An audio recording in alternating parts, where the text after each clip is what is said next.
আচ্ছা, নবীজি চলে আসছেন, চলো আমিও যাই।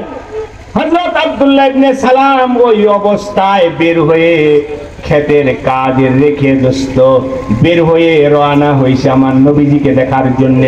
নবীজি বৈশা সাহাবীদের কিনা বৈশা কথা বলতেছেন। আব্দুল্লাহ ইবনে সালাম ওই সময় এখনো যেহেতু মুসলমান হননি, এই জন্য নবীজির একেবারে কাছে আসার মতো সাহসটা তার হইতেছিল না। অনেক দূরে দাঁড়ায়া নবীজির চেহারা মোবারক দেখতেছিলেন। ও ভাইরা, উলামায়ে কেরাম এখানে হাজির আছেন। আব্দুল্লাহ ইবনে সালাম পড়ালেখার লোক ছিলেন, তিনি জানতেন আখেরি জমানার নবী। ওই আসমানি কিতাব, আগের কিতাব ওনার সামনে জানা ছিল, পড়া ছিল। শেষ নবীর নাক মোবারকটা কেমন হবে, শেষ নবীর চোখ মোবারক কেমন হবে, শেষ নবীর কান মোবারক কেমন হবে, শেষ নবীর চেহারা মোবারক কেমন হবে, তার কথা কেমন হবে, তার চলা কেমন হবে, তার ওঠা বসা কেমন হবে, সব কিছুর বিবরণ আল্লাহ পূর্ববর্তী কিতাবের মধ্যে নাযিল করে দিয়েছেন। সুবহানাল্লাহ বলেন। হযরত আব্দুল্লাহ ইবনে সালাম ওই দূর থেকে আমার নবীজির চেহারা দেখতেছেন আর মিলাইতেছেন, এই লোক শেষ নবী কি না আমি বুঝতে নেই।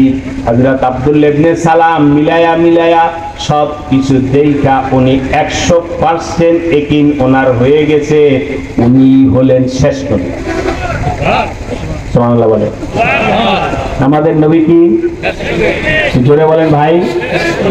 ওনার পরে আর নবী হতে পারে? আর নবী হতে পারে? তাহলে কাদিয়ানি কি? বলেন কাদিয়ানি কি?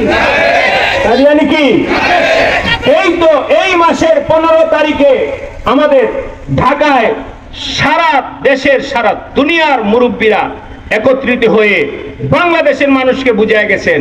সবার উলামায়ে কেরাম সম্মিলিতভাবে সরকারের কাছে, সর্বস্তরের মানুষের কাছে আবেদন জানাইছেন, যদি মুসলমান হিসেবে থাকতে হয় হযরত মুহাম্মদ সাল্লাল্লাহু আলাইহি ওয়াসাল্লামকে শেষ নবী হিসেবে বিশ্বাস করতে হবে। ঠিক কিনা বলেন? মুহাম্মদ সাল্লাল্লাহু আলাইহি ওয়াসাল্লামকে শেষ নবী হিসেবে যেমন বিশ্বাস করতে হবে দোস্ত, এর পাশে আরেকটা জিনিস, এটা কোনো রাজনৈতিক কথা নয়, দলীয় কথা নয়, প্রতিহিংসার কথা নয়, এটা হলো ইমানের কথা। তা হলো যেই ব্যক্তি ইমান রাখবে, মুসলমান হতে চায়, মুমিন হতে চায়, তাকে যেমনি ভাবে হযরত মুহাম্মদ সাল্লাল্লাহু আলাইহি ওয়াসাল্লামকে শেষ নবী হিসাবে বিশ্বাস করতে হবে। এর পাশাপাশি আমাদের নবীজির পরে যদি কেউ নবুয়তের দাবি করে তাকে কাফের বলতে হবে। কি বলতে হবে? সুতরাং বলেন কাদিয়ানিরা কি? কাদিয়ানিরা কি?